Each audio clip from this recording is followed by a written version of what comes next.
welcome to this video from zonalaudio.com. Today we are taking a look at finishing a Schranz track. In the last video, we made the best part of a full Schranz production, and it was probably up to the point where it was about 70% complete. I wanted to do this video partly to show the group processing on the drums that wasn't captured in the first video, but also to go through a few things that should really have extra consideration when finishing a track, and how to kind of make your music sound more finished, more professional, clean, polished, etc. This being very hard techno, probably not clean as such, but it's loud and it's punchy. And yeah, basically the first thing we're going to do is listen to what I have just done in the space of maybe an hour and a half, and how that has built on the previous track. The previous track is you can see this being made also in the previous video, and you can also download it from our Patreon, middle or top tier. And yeah, it's a nice Schranzy track that utilizes lots of interesting audio from a experimental sound design session. But that in itself kind of poses a few challenges.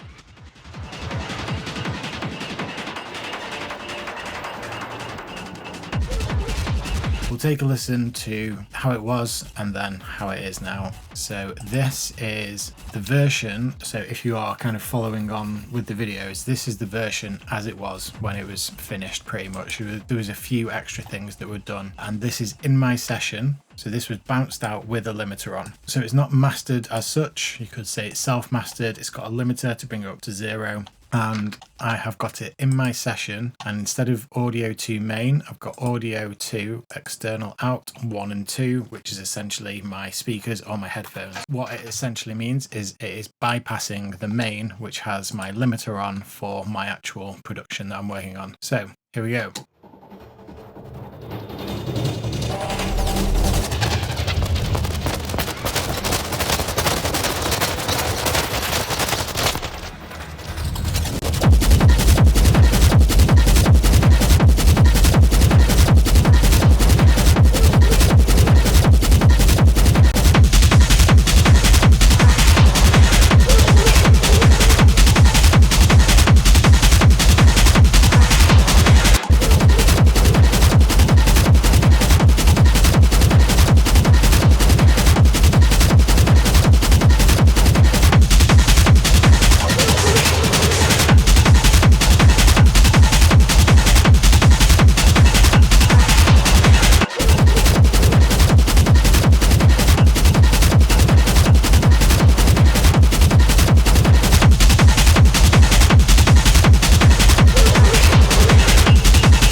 Okay, so I hope you agree that the newer version is sounding louder, punchier, more open, and has a bit more back to front depth within the track. So I might not be able to quite remember everything that I've done in this process, but the first thing was I layered a top kick over my already there 909 kick.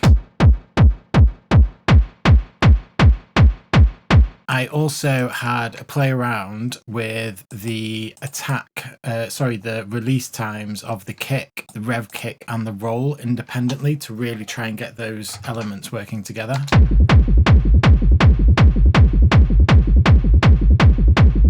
The roll has ended up quite short, and the kick short also.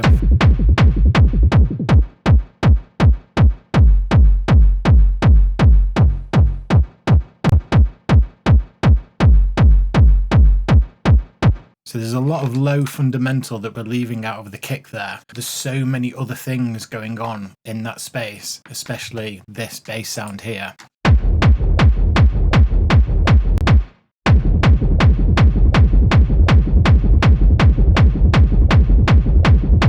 So yeah, there was an element of separating these spaces more. So this curve was made steeper, a little bit of a boost here to get the sort of knocking and the bumpy sound through from the roll. The rev kick, I think, was, yeah, so this was high pass mode. The rev kick was up here, so we brought this further down here, possibly made the side chain stronger. This sound is really integral to the overall kind of vibe and loop of the track. This is a recording from the original sound design session, as by the way is the bass.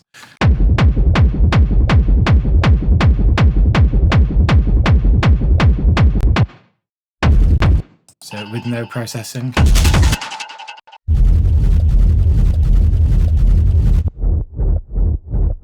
Okay, and then that exact same loop with very different processing.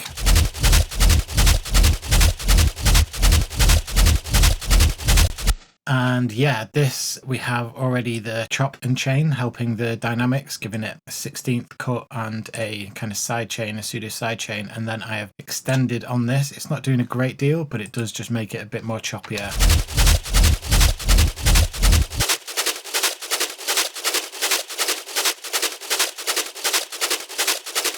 And then we've pushed into a limiter more on the maximize mode and also sidechained after the limiter, which isn't usually what I do. Typically it'll be before, but on this case it was working better after.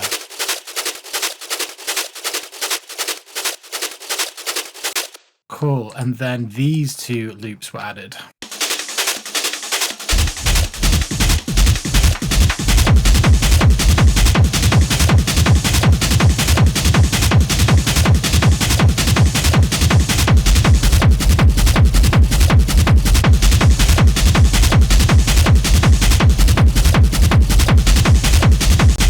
So just quickly jump back to this and mention that this sound is very wide, both the bass and the high RAS, as I've called it. Lots of stereo information in this bass, and that is dealt with in the drum bus processing later on. This, I'm kind of happy for it to be quite wide. I've reduced the width a little bit here, but then yeah, some more probably standard-ish loops. So basically a standard top loop from, this is from Rave Techno Essentials. Both of these loops are actually, and I'm just spotting a bit of admin that I haven't done here. I can stay there actually. So yeah, just a top loop, and then what I've done is gone to beats and then preserve 16ths and the forward transient and then reduced. So without that, in fact we need that on so it loops. So let's just bring that up.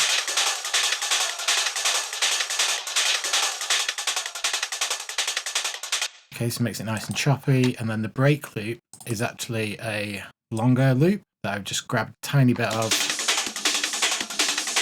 half bar, and yeah, the way this is like a reprocessed Amen break or some sort of, you know, similar old break, and the snare just has a really nice tone and works really well. So if I bring all these other elements in as well, and if you kind of listen for the how that snare works.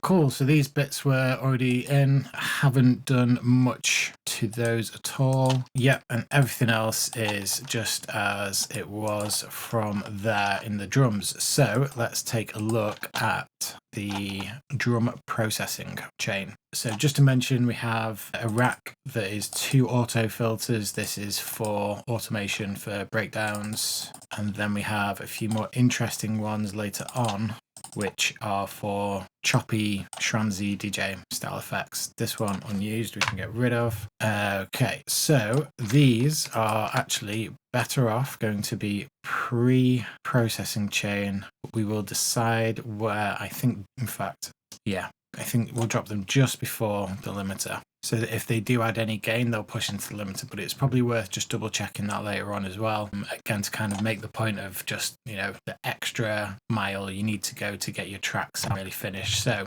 when the previous video finished, I think all we had was Pro Q4 and HG box on some pretty aggressive saturation setting. Now we have the addition of a limiter, another EQ, multiband compression, and then another EQ, and then a limiter. So this limiter at the start is essentially set up to be a clipper, and this is what really kind of gives it the gritty loudness. So we'll go one by one here.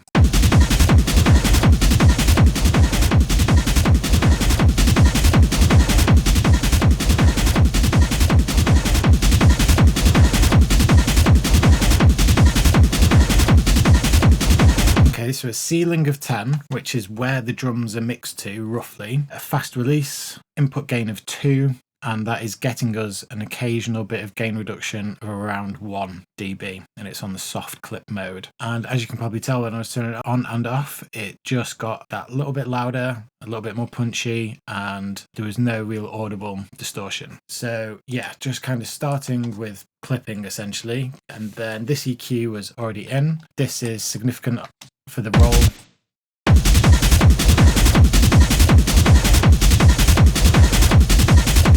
Pushes it back a little bit, and then high boost and low boost before going into the black box.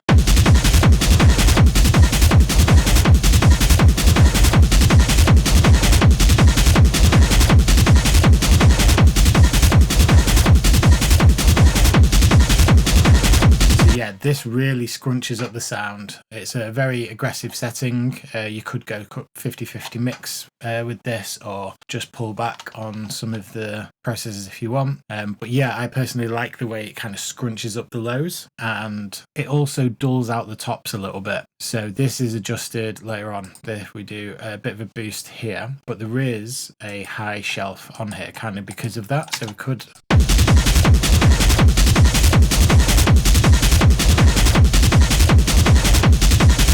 could add in more there. That works quite well.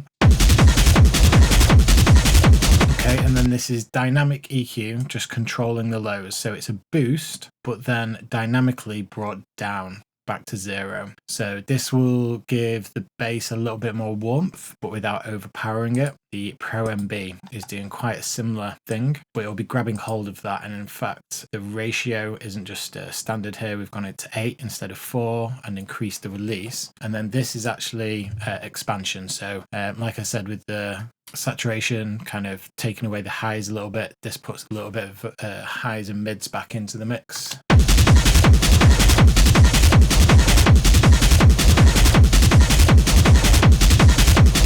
And just controls that low end a bit more. And then this was kind of crazy last move. Yeah, I just decided to see how this sounded, and it worked quite well. So bear in mind we're on ±6 here, and this boost is actually only just over 2 dB. So even though it looked quite extreme, 2 dB boost at 33 Hertz.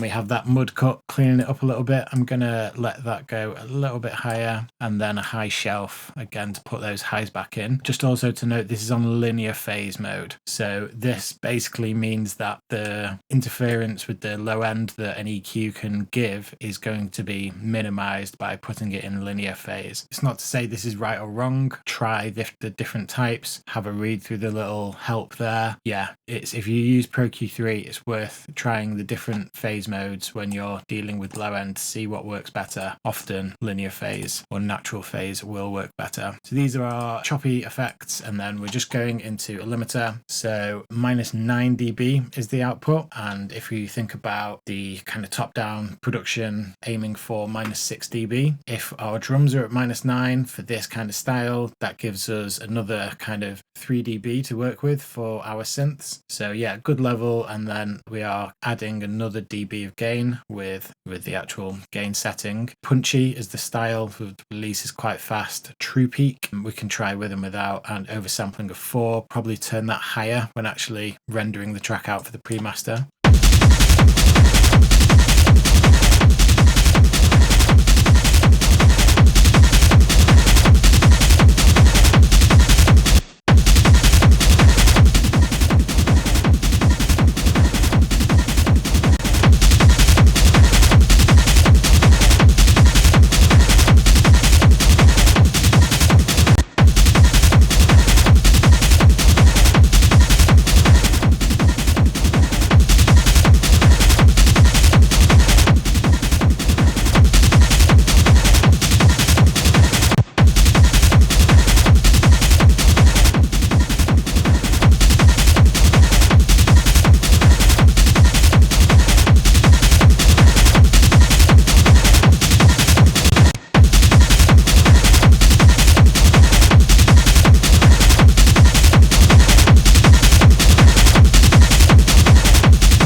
Okay, so forever tweaking. Yeah, I think that sounds better. Just backed off on the mix a little bit there. And interesting to note that I had the limiter open whilst doing that so that I could see how much I was affecting the signal down the line. Yeah, don't want to accidentally start doing like 5-10 dB of gain reduction.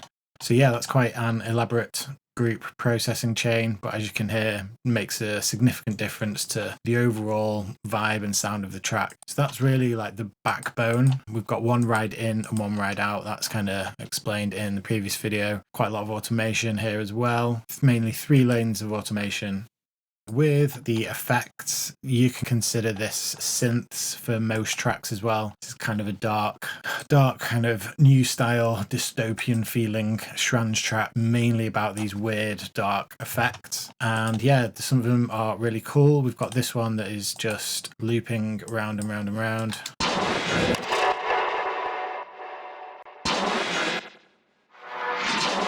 Okay, and so that kind of underpins the rhythm, and then the other sounds.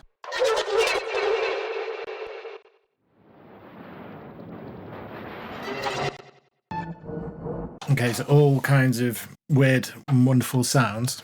And they were working okay as they were. But what I wanted to do is give them a bit more depth of sound overall. So I went through just making sure that everything that needed to be sidechained was sidechained and that anything was low passed correctly. And I did want to let some low end through on some of these samples because it's really kind of powerful. But also we needed to have enough of a low cut so that when the kick and bass came back in, we still had that impact. So here on this one, we've got some dynamic EQ at 1 to 8, so the classic mud area, and we've also got the similar thing on the overall processing. So I didn't necessarily need to pan these sounds, they're all very wide anyway, so just making sure EQ wise we were in a safe space. And then I've done some kind of analog style EQ to gently roll off the bass and gently push in a bit more high and drive, and then I've just kind of played around with 2 presets from Raw. One of them gives a tiny bit of a delay, so it's on this FB mode sync 16, so that gives it all a little bit of space. Note it's on 30% dry wet, but if we just listen to one of these sounds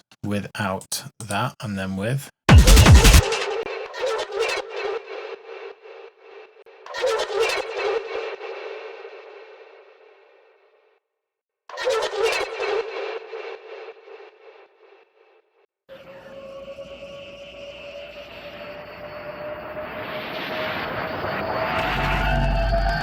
so more obvious there, you can hear it going boop, boop, boop. This one already had a lot of delay on it, and I can't remember if this was put in before or after the previous video. That this process in itself gives like a lot of kind of depth, a lot of space. You're using a big decay here, and I'm actually going to check myself a bit more. Okay, so the high pass here is very high, 338, which is good, but the filter here is also going to let a bit more in, so let's just have that. Because that cleans that reverb up a little bit, and you can hear that delay from this a little bit more as well. So yeah, that just gives it a little bit more back to front depth within the mix. This one just kind of cranks it up a little bit. There's not a great deal. Yeah, it's on the diode clipper setting for like 2 stages. So this is actually doing something quite similar to the way we treated the limiters in the drum bus, where we've got one early on shaving off the tops and then another one doing a similar thing but much further down the line. This is two-stage serial saturation or clipping, and yeah, so maybe we can allow a bit more highs through here as well.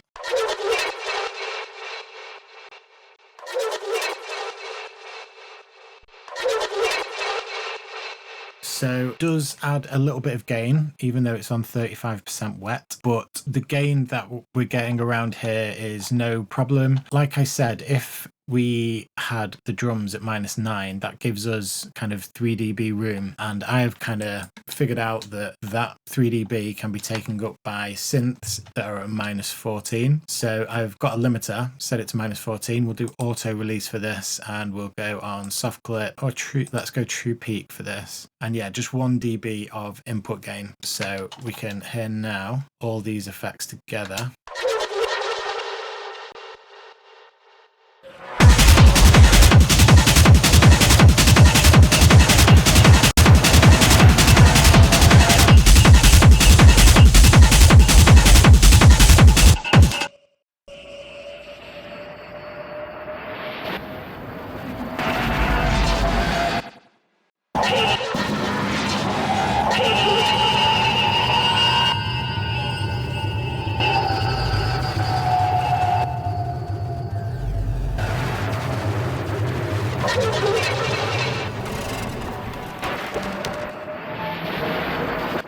it cleans them up and it pulls them forward and makes them a little bit more front and central in the mix, but also gives a back and front depth with the small bit of delay here, and then the individual sending to sends also helps with that back and forth kind of feeling within the mix. So finally, I've used 2 samples from Rave Techno Essentials that you can download now from zonalaudio.com. One of them is a riser that has a nice tone to it, and I kind of like basically did shift and command on the keyboard and stretched it like this.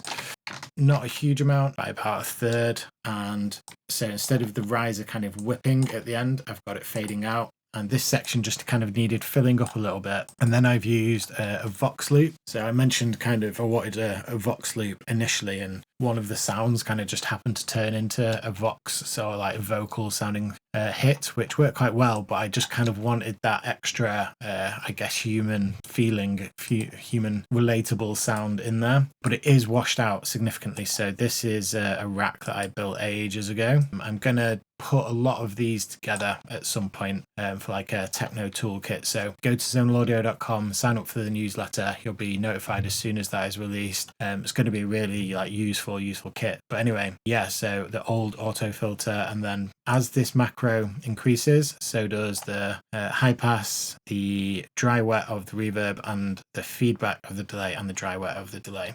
So just to hear what that sounds like.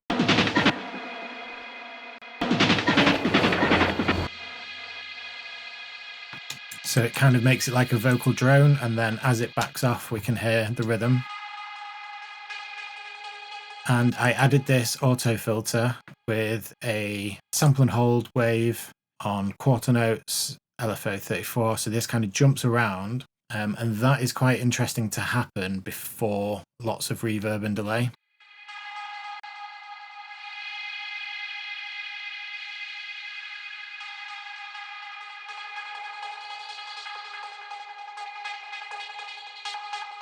Bit of drive there as well, just check out this. Cool, and then all together.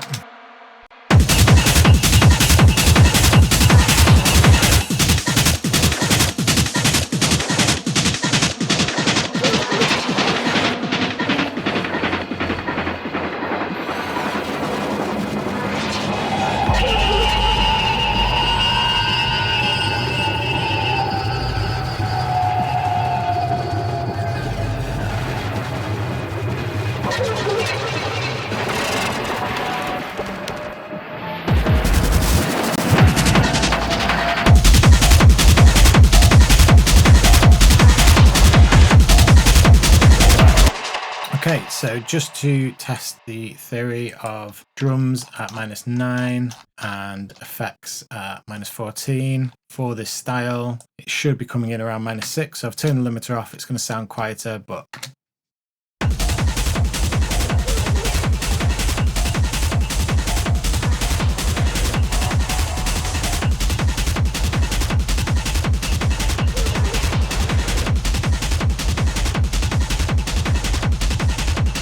so yeah, the odd little bounce over -6, that's fine by me. And that is achieved because we have got basically our main groups of sounds limited, not by a great deal, only by 2 or 3 dB. But that's really what kind of helps us achieve a loud, polished sounding mix. Now, let's just quickly go back to the, I would say, the pre-mix before we started mixing this.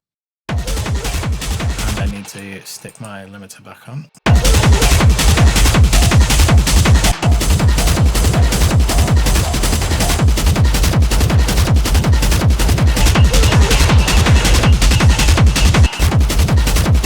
So I would say that our new mix is sounding louder. And if we listen to this, or I should say if we look at the lufts for this, okay,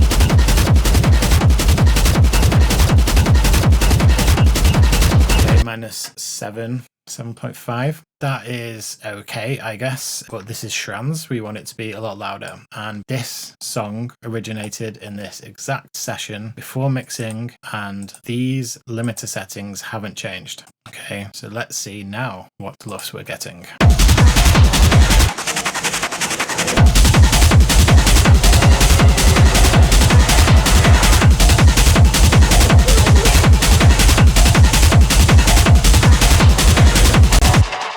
easily into -5. There's a bit too much gain reduction there for me. We can bring that down to, let's do 8.8.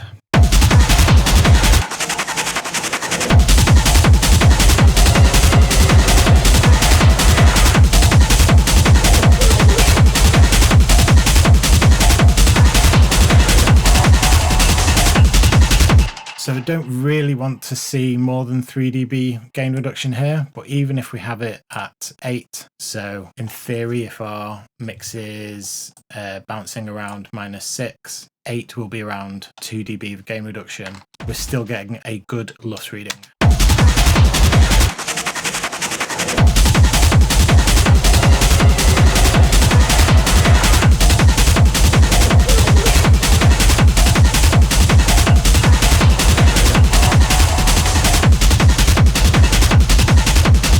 Cool. So yeah, nice, loud, punchy, but I'm just going to revisit something that we did in a previous tutorial about a good way to get your master sounding loud and punchy. The Pro L2 technique, just one limiter, absolutely fine. You would struggle to get that sounding clean with the Ableton limiter as is. However, we can use this little double limiter trick, and we're going to set it up similar to how the first one was set up in the drum bus. So ceiling will be, let's do -6. So that's where our peak volume was roughly, and we'll give 1 dB of input gain. The second one we're going to set to true peak and maximize, and that's going to be -0.2 as the output. We'll keep the release on auto and play around with that afterwards. But yeah, let's just check this one. I need to turn the other limiter off before I do this. So ceiling -6.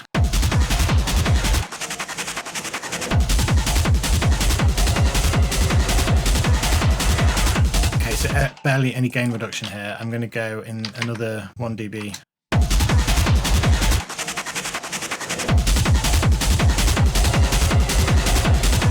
Okay, I'm going to go another 0.5, so 2.5 dB.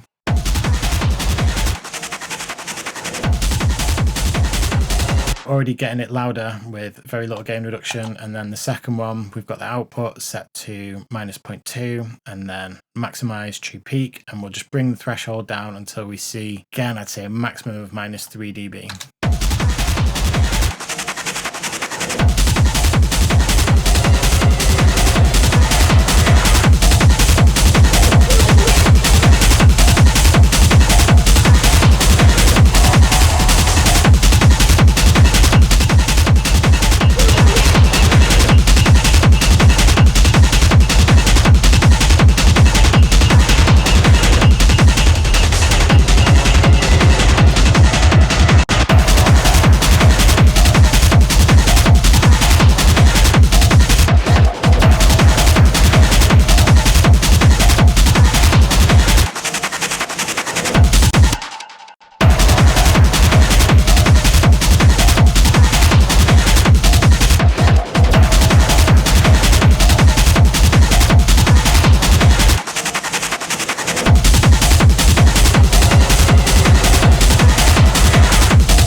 Achieving lufts of over -5, barely with 2 dB of gain reduction. So we could get up to -3 quite easily here, but we would probably be kind of squashing the sound a little bit, which for some people, they like that sound, that's all good. But yeah, that's how you finish a track. I hope this was helpful, informative, enjoyable in some way. If it was, please give us a like and subscribe, and we'll see you in the next one. Cheers. Bye now.